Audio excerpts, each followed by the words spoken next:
Оройн дэргэр хүмүүзэгчтэй энэ 7 хоногийн Defacto тойм нэвтрүүлгийг эхлэхэд бэлэн болоод байна. Студид эдийн засагч Jargal сайхан ажиллаж байна. Сайн байцгаана уу? Бид тухайн 7 хоногийн хамгийн чухал 3 сэдвийг сонгоовч мэдээлэл хүргэдэг. Энэ 7 хоногийнхоо сэдвүүдтэй танилцъя. Монгол, Исланд, Зимбабве улсууд саарал жагсаалтад орж, Этиоп, Шри-Ланк, Тунис улсууд саарал жагсаалтаас гарлаа. Чех орны сүүлийн 25 жилийн клиентелизмын тогтолцоо улс төрийн намуудын хямралын дүр зураг нь Монголтой тун төсөөтэй харагдаж байна. Төрийн бус байгууллагын хөгжил болон түүний бие даасан байдал нь иргэний нийгмийн хувьд төдийгүй улс орны ардчлалт ч туйлын чухал юм.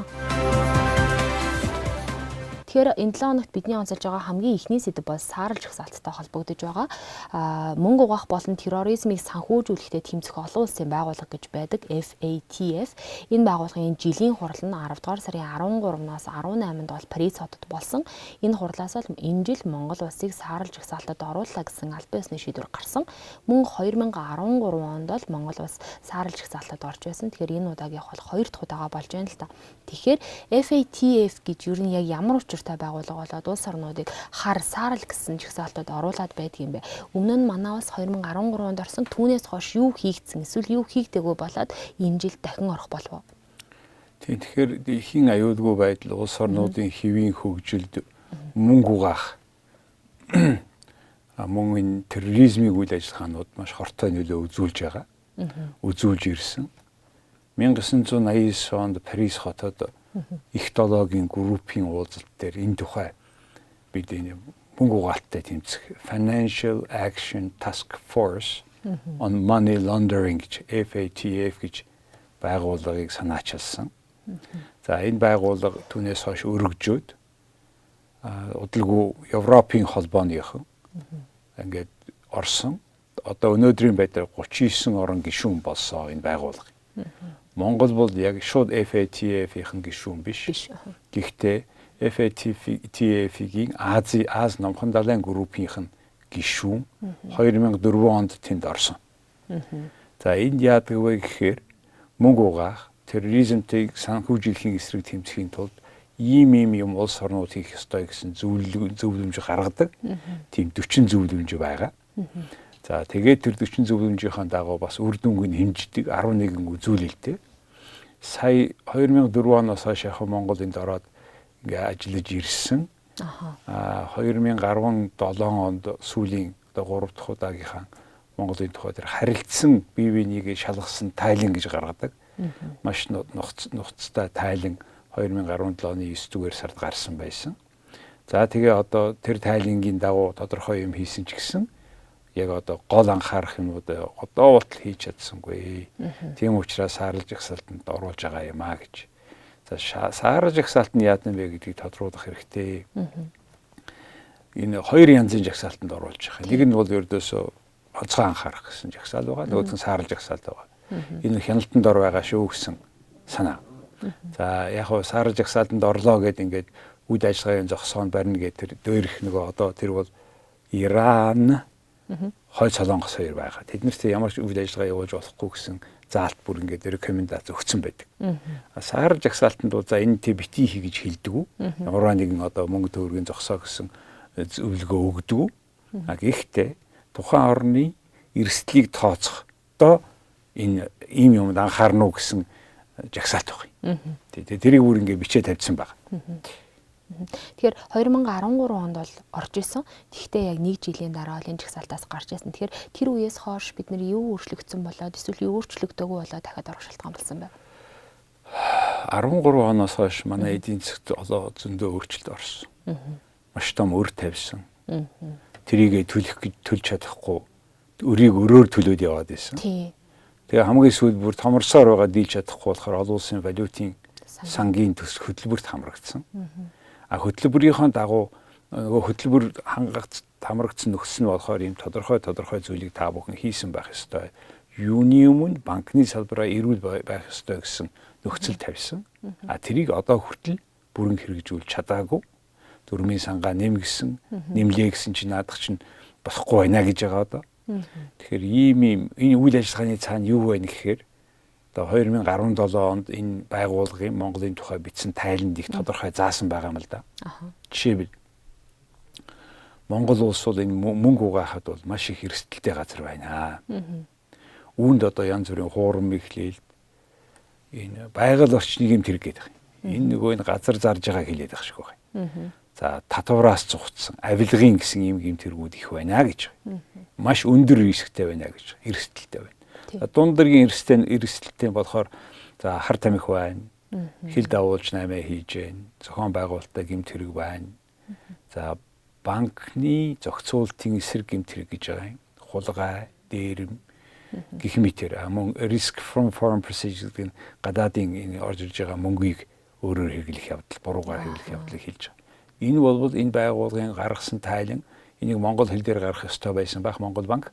Гэхдээ гаргаагүй би англи хэл дээр нь FATF гэж байгууллагын вебсайт руу ороод тэр APG гээд тэр дамжид тийшээ орохоор Монголд зориулсан энэ тайлан англи хэл дээр их хуурай байна ли та бүхэн үзнэ биз. За энэ дотор нэг юм ноцтой үг байгаа.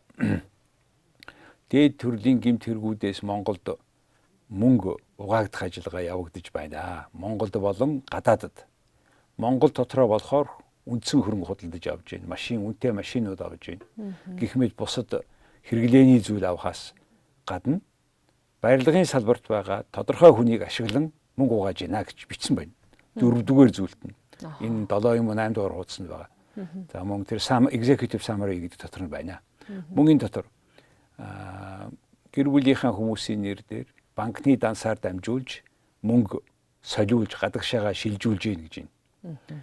За мөн гадаадаас буцаж оруулж ирж гин гэж ийм заалтууд байгаа юм. Тэгээд энэ мөнгийг ийм маягаар ийм буруу ашиглах тархахад Монгол улсад ямар ч хамтын ажиллагаа зохицуулалт Монгол улсад байхгүй байна гэж хэлсэн байна. Монголын хүчний төрийн цагдаа энэ байгууллагуудын хоорондын хамтын ажиллагаа гэж байхгүй байна гэж хэлсэн байгаа байхгүй. Үнэхээр ч тийм байгаа. Энэ хамтраад юу ч хийхгүй байгаа. Тус тусдаа нэг хийсэн эсвэл сүүлийн үед харин үндэсний хороо энэ гэж энэ шин засгийн газрын үед байгуулад нэлээд хичээж байгаа боловч тэр бол одоо зөвхөн юм тодруулахын хэмжээнд л явж байгаа. Ийм учраас бид нар энэ саарал жагсаалтанд орчиж байгаамаа. Тэгэхээр энэ жил яг саарал жагсаалтад орж байгаа орнуудыг харах юм бол Монгол, Исланд, Зимбабве гэсэн улсууд байгаа л да. Зимбабве улсыг бид нар хамаг одоо юу гэдгийг муу муухай зүйлийн жишээ олгож ярьдаг. Гэтэл яг ер нь Зимбабве улстай хамттай энэ жагсаалтад орчиж байгаа нь ер нь танд яаж харагдаж байна вэ? Улс орноо яаж устгаж сүнөөж иргэдийнхэн хагасын дүрвэж болгодог хамгийн тод жишээ Зимбабве гэдэг улс. Нэг хүний дарангуйлалд 40 жил шахуу болсон. Тэгээ энэ хугацаанд сая арайчгүй нэг хүнээс салсан. Тэр хүний ч өөрөө 92 хүрээд 100 нас хүрэхээ амлаж исэн хүн байгаа. Төрс өдрөө $1 сая тэмдэглэдэг. Хүүхдүүд нь өсөж өгч байгаа орон. Ийм байсан. Тэгээ энэ тусд очоод нэг жагсаалт орно гэдэг бол хариуцлага асуудал. Яагаад ийм байна гэхээр бид үнэхээр тэр энэ Монгол банк санхүүгийн зохицуулах хороо сангийн яам хууль зүйн дотоод хэргийн яам тагнуул цагдаа зэрэг Монголын төрийн гол байгууллагуудын төлөөлөлд тэнд оролцсон байгаа. Энэ байгууллагууд хоорондоо дөрвтэй хамтарч ажиллахгүй нэгдсэн чиглэлээр явахгүй байгаамаа. Энийний тод жишээ нь бол нөгөө авилгатай тэмцэх газар 200-300 хэрэг шүүх прокурорд өгдөг. Прокурор нь шүүх руугаа бараг явуулдаггүй. Яагаад явуулахгүйгээ олон түмэнд тайлбарладаггүй. Тэгээд байхаар нь арайчуудад дарга нарын сольсон. Тэгээд солиод юу болсныг одоо бид мэдмээр байна. Ямар ч гэсэн Монгол улсад ингэж бүгдийг эрсдэл дагуулсан ийм жагсаал юм руу оруулдаг. Тэгээд тэр хүмүүс нь ягаачгүй юм шиг тэр одоо явж идэг ийм хүчин зүйл байж болохгүй л дээ. Тэгэхээр энэ иргэдийн яриад байгаа тэгээ юу ч зүр засаг хийхгүй байгаа юмыг одоо гадаадын байгууллагууд ингээ та нар ийм байна штэ гэж хилээ тавиад яриад өгж шít. Үр дүнгийн үнэлгээний 11 зүйлээс биелэгдээгүй 4 зүйл гэж би ярьсан. Энэ тухай нийтлэл бичсэн байгаа. Саарал төр гэдэг нийтлэл 2-7 хоногийн өмнө. Нэгдүгээрт нь хяналтын байгууллагууд санхүүгийн институтуудыг зохих ёсоор нь шалгах, хяналт тавих, зохицуулдаг байх гэсэн 3 дахь заалтыг нь Монгол улс хангаагүй хэвээрээ байна гэж байгаа. Энэ дотор Монголд банк бус санхүүгийн байгууллагуудын үйл ажиллагааны хяналт шалгалт нэр төдий маш сул байгаа, мөнгө угаах боломжийг олгож байна гэж дүгнсэн байгаа. За хоёр дахь зөрчигдсөн зүйл бол тэр заалтуудын 4 дахь заалт нь байгаа. Санхүүгийн байгууллагууд с сэжигтэй гүйлгээ илэрхийлэл мэдээлэх гэж. Манайх энэний дагуу Монгол банкын дотор уг нь бол энэ тийм алба байгуулсан. Гэхдээ энэ санхүүгийн албан дээр заавар очихгүй зүйлүүд байгаа. Монголын төр үнэт чулуу, үнэт металл олборлож, борлуулж, хил давуулж байгаа, хянаж чадахгүй байгаа бид мэдж байгаа. Тэгэхээр татвар нь нэмэгдэхээр тооноор алт нь алга болдог. Тэгээд хил дээр болохоо заримдаа хаяа 1-2 кг баригддаг үгээрээ тооноор гараа явцдаг. Ийм яасан ийсэн хил хамгаалт гэж ийм байдгийн. Тэгээ яхаараа нинжа гэдэг энэ олон 100 мянган хүн алт ухаад байдаг. Тэнд шөнө очиод хүмүүс алтыг аваад байдаг. Энийг яагаад хэн чаддгүй энийг хоёр дахь нь. Энэ бүхэн бол Монголын нийт авилгын их суурь нь болоод байна шүү дээ. Мөнгө 3 дугаархан мөнгө угаахтай холбоотой хэрэг үйлдэлүүдийг мөрдөн шалгаж гэмт хэрэгтнүүдэд үр дүнтэй хариуцлага тооцохгүй байна гэж. Дүйц хүүцээр давтан үйлдэхгүй болох хуйцаар шийтгэл ногдуулахгүй байна гэсэн 7 дугаар заалтыг Монгол улс биелүүлэхгүй байгаа. Тэгээд энэ Монголын төр засаг авилгатай тэмцэн дүр хэсгэж хаяа төр засгийн өндөр албан тушаалтан баривчилж ирсэн. Яа шийтгэл хийн чаваагүй. Хоёр ерөнхий сайд, сангийн сайд аснаа барьсан. Тэгээ олон цуутай баримтчилгаа болоод хөдөлгөөн чимээгүй болдог тухай ярьж байна. Дөрөвдүгээрт нийтээр за энэ дөрөвдүгээрх зүйлээ харин сая Бангкокоос Парисын хооронд хэрэгжүүлсэн байл. Тэр нөгөө нийтээр устгах зэвсгийг түгээхтэй холбогдсон хуулийн этгээд хөрөнгөд тэднийг дэмжиж яана гэдэг хойд Солонгосын 3 жилийн өмнө 1500 хүн байсан. Дараа нь 250 байсан. Сая 9 сард хөөгөө явуулсан юм шиг байна. Ингээд одоо энэ биелцэндээ үлдсэн 3 нь хуваараа учраас сануулсаар байгаа. Тэгээд Парис болохоор ингээд оруулчихж байгаа юм аа гэж. Энэ бол үнэхээр бидний төр засгийн үнэн бодит нүүр царайг харуулж байгаа юм л да. Авилгалтай тэмцэн дүр хэсгэж байгаа. Чадахгүй байгаа хамгийн гол. Тим интеншн хийх гэсэн бодол байгаа ч гэсэн энэ цагдаа шүүхийн байгуулагч нь хамтарч ажиллахгүй энийг хийхгүй байгаад л оршиж байгаа юм л да. Тэгэхээр энэ жагсаалтад орсон орнуудад ер нь ямар эрсдэл учирдаг вэ? Гадна болон дотоодод эрсдэл хамгийн гол нь одоо иргэдийн хувьд бол нэлээд айцтай гэдэг юм уу те нэлээд төгшүүртэл баг шиг байна л та. Тий би 6 сард энэ тухай сонсоод нийтлэл бичсэл дээ. Банкны эзэдээ барьцаалагдсан Монгол гэдэг. Тэр банкны дөрвийн санг шалгаж нэмж чадахгүй дараа нэмсэн хойноо шалгаж чадахгүй байгаа юм л да Монгол банк. Тэгээд тэр Монгол банк окей гэдэг өгсөн юм гадаадын сая өөр байгууллага ороод үгүй байна гэд хэдэн банкн дээр гарцсан байгаа. Одоо энийг Монгол банк өөрөө зарлах байх. Энэ банкуд дээр үнэхээр бодиттой алхам хийхгүй болохгүй болчиход байгаа юм а. Реформ хийхгүй бол. За тэгэхээр тэр би бол тэгэхэд энэ ийм маягаар явах юм бол доллар ч огцсон мөсөн шүү гэж хэлсэн. Гэхдээ би тэрийг бол энэ урдчин сэргийлэх маягаар ингэхгүй бол ингэн шүү гэсэн маягаар хэлсэн. Энэ удаадаа бол яг хуу бид нар энэ FATF-ийн дараагийн хурал 2 сард болно. Энэ 3 сарын хугацаа хэд байна? 4 сарын хугацаа бид нар дараах зүйлүүдийг хийх ёстой. Тэр нь яг энэ FATF-ийн байгууллагын Монголын тухай яагаад энд орсон шалтгааныг бичснээс нь бид хаана танилцуулъя. Ингэж байгаа юм. Шалтгаан нь улс орнуудын саарал гэх жагсаалтанд орсон шалтгаан нөхцөл янз бүр бөгөөд энэ ямар нэгэн сөрөг арга хэмжээ эрчимтэй хөндлөнгийн хяналтад шаардахгүй харьцангуй хөнгөн ангилд багтах жагсаалт юм а гэж байгаа юм л да. Харьцангуй хөнгөн ангилд гэхдээ л бидний энэ авилгатай орн гэдэг ингээд нь шүү дээ. Тэгэхдээ хэрвээ бид нэгдүгээр банк санхүүгийн байгууллага болон санхүүгийн бус бизнес эрхлэгч нарт тавих хяналт шалгалтын механизмын хэрэгжилт нь амжилтгүй байна гэдэг. Хангалтгүй байна гэдэг. За энэ механизмаа засаа гэсэн.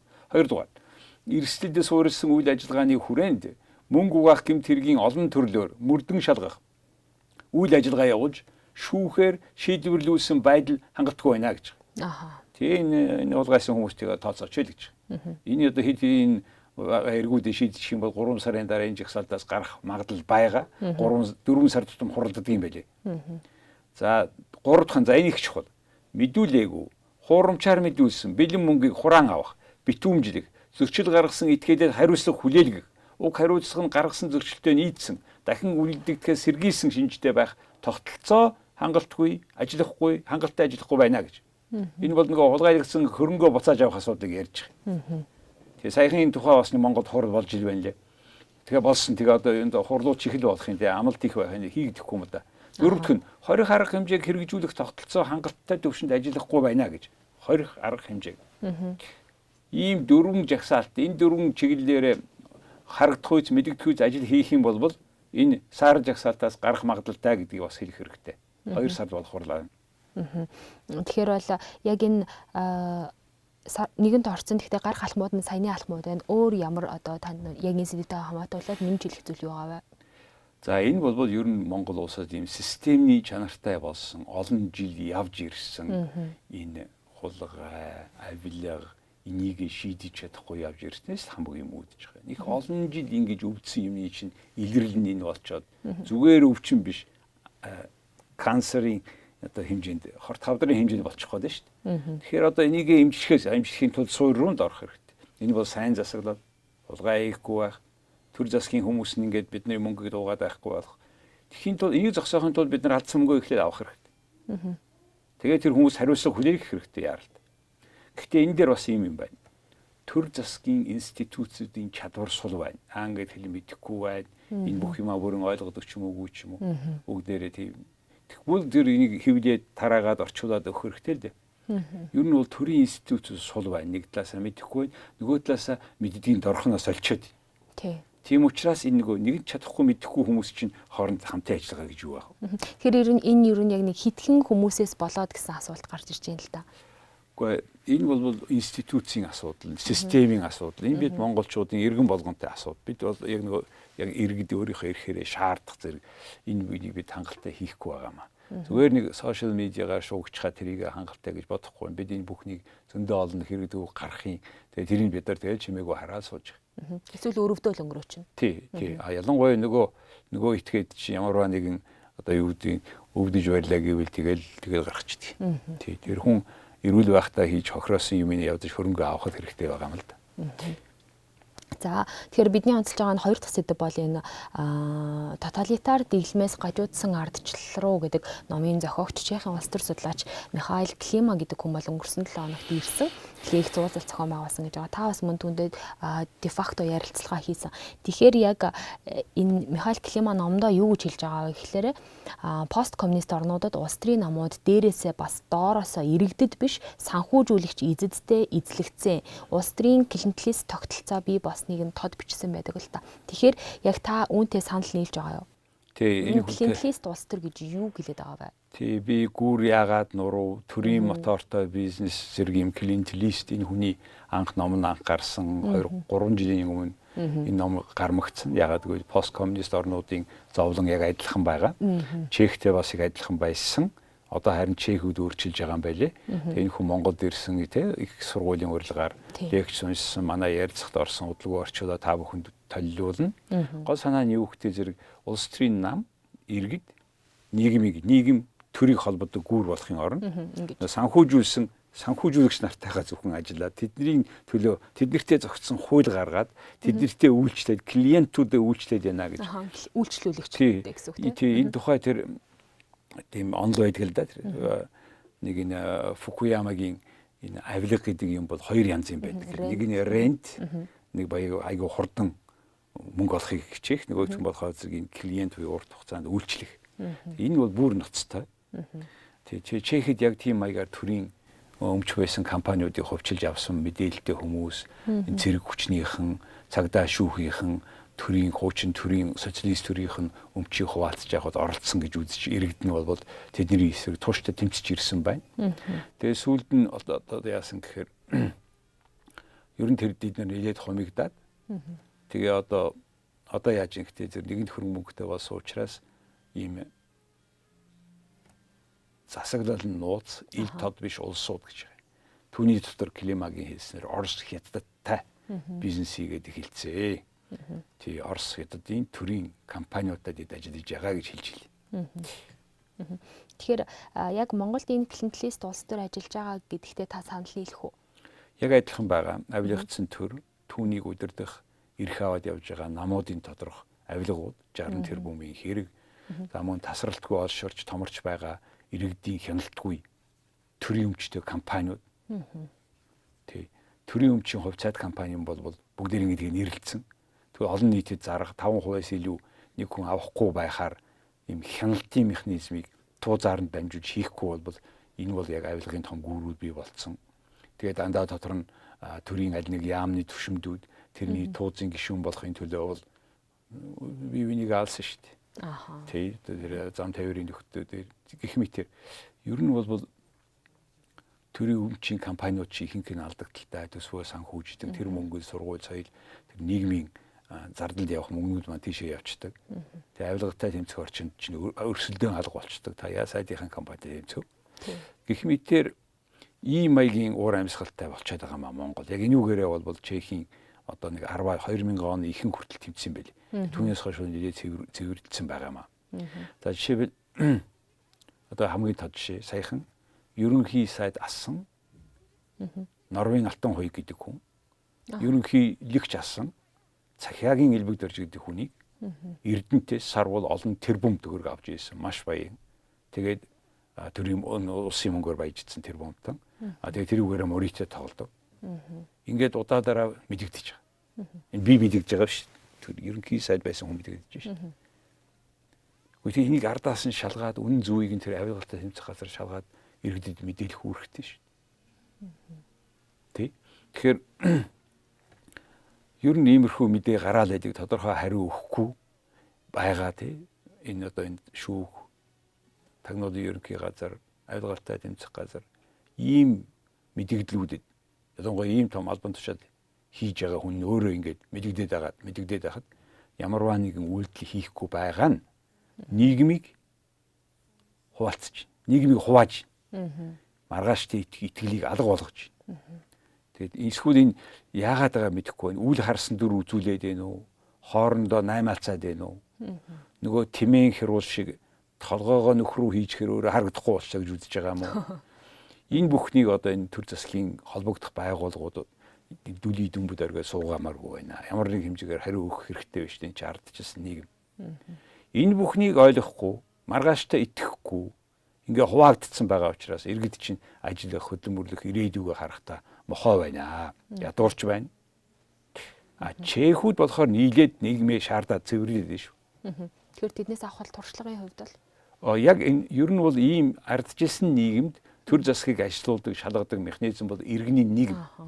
Тэгээ иргэний нийгмийн тухай одоо хоёулаа харин нийлээд ярих хэрэгтэй байна. Иргэний нийгмийн хувьд бидний 3 дахь сэдэв бол яг энэ иргэний нийгмийн асуудалтай төрөөмөс байгууллагатай илүү холбогдож байгаа. Яагаад вэ гэхээр Defacto институтээс Монгол, Унгар, Польш орнуудын төрөөмөс байгууллагуудыг инстүүцийн орчинд бол харьцуулсан шинжилгээ хийсэн л дээ. Тэрийг өнгөрсөн 7 хоногт танилцуулсан. Тэгэхээр яг энэ судалгааг яагаад хийх болсон бэ? Судалгаанаас гол гарч байгаа одоо дүгнэлт нь юу байсан бэ? Мөн яг энэ судалгаа бол цаг хугацааны хувьд төрөөмөс байгууллагын тухай хуулийг ашигын төлөө бус байгууллагын хууль гэж өөрчилж шинжилж байгаа. Энэтэй бол цаг хугацааны хувьд таараад байна л да. Тэг ер нь чинээс болж хийсэн төрийн бус байгууллагын тухай хууль гэж 1997 онд гарсан. Түүнийг одоо шинжлэх шаардлагатай гэж үзэж байгаа. Хууль зүйн яам. Ашигын төлөө бус хуулийн этгээдийн тухай гэж. За шалтгаанаа болохоор зэргийн төрийн бус энэ байгууллагын нэрээр тайлангаа гаргахгүй байна. Шашны олон байгууллагууд орж ирээд бужигнуулаад байна. Энэ бүхнийг бид нар дэг журам авчирнаа гэж хэлж байгаа. Тэгэхээр яг тэрийг авчрахтаа энэ ашигын төлөө бус байгууллагаараа явах юм уу? Шашны хууль зүйлээрээ болохгүй байгаа тэр хуулиар нь явах юм уу? Энэ тодорхой биш. Харин ашигын төлөө гэсэн бус хуулийн этгээд нэрийн дор бүгдээрнгийнх нь нэлээд тийм чанга гараад сахилга баттай болгох ийм ажил явагдаж эхэлсэн. Одоо энэ тухай одоо хууль орцсон хууль одоо тийм боловсруулсан байгаа энэ намар хилцэн гэж ярьж байгаа. Тэгэхээр яг энэ төрлийн хууль, энэ төрлийн үйл ажиллагаа ямар үр дагавартай байдаг вэ гэсэн харьцуулсан судалгааг хийхээс өөр сонголтгүй байсан. Тийм учраас манай Defacto институт Монгол, Унгар, Польш орнуудын энэ төрийн бус байгууллагуудын инстүүцийн орчинд харьцуулсан судалгаа хийсэн. Тэгэхээр яг судалгааны гол үр дүн нь юу гэж гарсан бэ дүгнэлтийн хувьд? За Монголын төрийн бус байгууллагуудын орчингийн тухай ийм нэг дүгнэлт байна. Civicus гэж байгууллага байна. Иргэний нийгмийн холбоо байдаг. 18 оны тайланд Монголын иргэний нийгмийг хязгаарлагдмал эрх чөлөөтэй орон гэж заасан байна. Иргэний нийгмийн байгууллагуудын хувьд. Тэгээ манайх одоо их олон иргэний нийгмийн байгууллага бүртгэгдсэн байсан ч гэсэн ихэнх нь ажилдгүй. Гэхдээ ерөнхийдөө бол манай иргэний нийгмийн байгууллагуудын чадвархан сул төрийн аливаа бодлого шийдвэрт нөлөөлөх нь бага хязгаарлагдмал эрх үүрэгтэй оролцож байна гэдгийг баталсан. Тодорхой олон үзүүлэлт байна лээ та нар хараарай. За яасан бэ гэхээр 97 онд тэр төр иргэний хамтын ажиллагааны суурь болсон тийм хуулиудаа гаргасан. Гэхдээ бол дэмжлэгийг нь тодорхойлж зохицуулаагүй. Төрөөс улмаар хууль батлагдсанаас хойш 22 жилийн хугацаанд төрийн бус байгууллагуудын санхүүжилтийн ердөө 2 хүрэхгүй хувийг төрийн санхүүжилт эзлэж байгаа.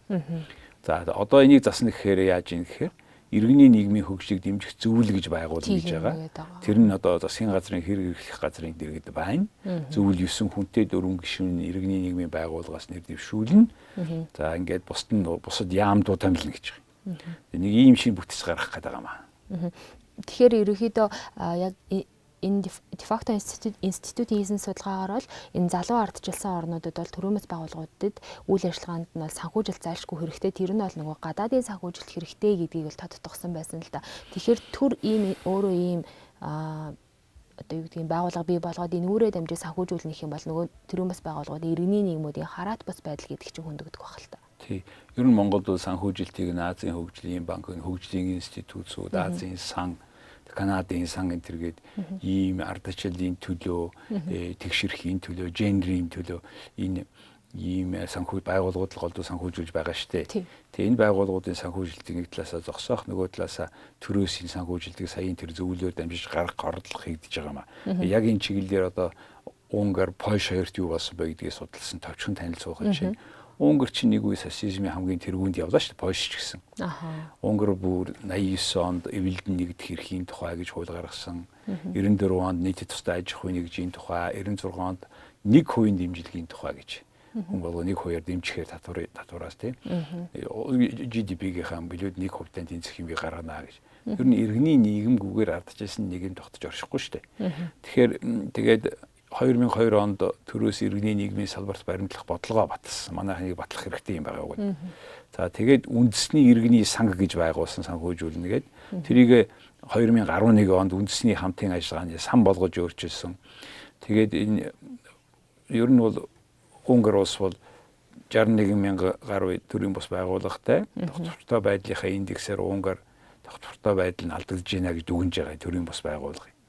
Тэгэхээр энэний цаана юу вэ гэхээр Унгарт Европын холбооны гишүүний хувьд гадаадаас бас иммигрант авна гэдгийг эсэргүүцсэн тийм нам улс төрийн нам хүчтэй гарч ирээд Жорж Сорсын зэрэг өвөө явуулсан сургуультай. Тэгээд Польшид болохоор зэрэг энэ Унгарт болохоор зэрэг 23,000 евро бохоос дээд санхүүжилт авж байгаа бол бүх тайлангаа ил гаргаа гэсэн хууль заагаад 17 онд үр дүнд нь ингэ төрийн бус байгууллага хаагдсан байна гэж. Польшид бас их адилхан юмуд болж өнгөрлөө. Польшид хөдөлмөр нийгмийн бодлогын яамны дэргэд нийтийн ашиг тусын алба хариуцдаг байсан. За тэд нар бас иргэний нийгмийн хөгжлийн төв гэж дэмжих юм төв 17 онд байгуулсан. Тэгээд тийм бүтцэн гадны болон төсвийн санхүүжилтийг хуваарлах эрх үүрэгтэй, Европын холбоо иргэний нийгмийг дэмждэг тэрийг хуваарлах үүрэгтэй. Гэхдээ тэрний нөгөө хуваарлалт нь одоо тэр нөгөө таалагдсан хүмүүстээ өгөх тийм хандлагатай болчлоо гэж. Ер нь бол иргэний нийгэм Монгол улс иргэний нийгмийн тэр дөрөвний тэр авилга тэр бүх юм чинь иргэний нийгэм сул хөгжилтэй байгаагаас хамааралтай.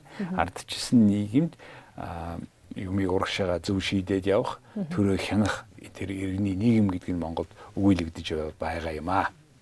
За тэгэхээр яг энэ түрээд бол энэ 7 хоногийн Defacto тойм өндөрлөж байна. Тэгэхээр яг түрүүний Defacto институтийн хийсэн судалгааг бол Defacto институттай холбоо бариад хэрвээ та сонирхох юм бол авах боломжтой байгаа. Энэ 7 хоног бидний онцлсан 3 сэдэв бол саарал жагсаалтын асуудал, хоёрт нь бол энэ нөгөө клиентелист улс төрийн асуудал, гуравт нь бол төрөөмөс байгууллагуудын инстүүцийн орчинд хийсэн судалгааны тайлан танилцууллаа. Тэгэхээр үзэгч та бүхний шинэ 7 хоногийн ажил үйлсэд амжилт хүсье. Манай нэвтрүүлгийг бүтэн содор болгон Орос, Англи, Монгол хэл дээр үзэхийг урьж байна.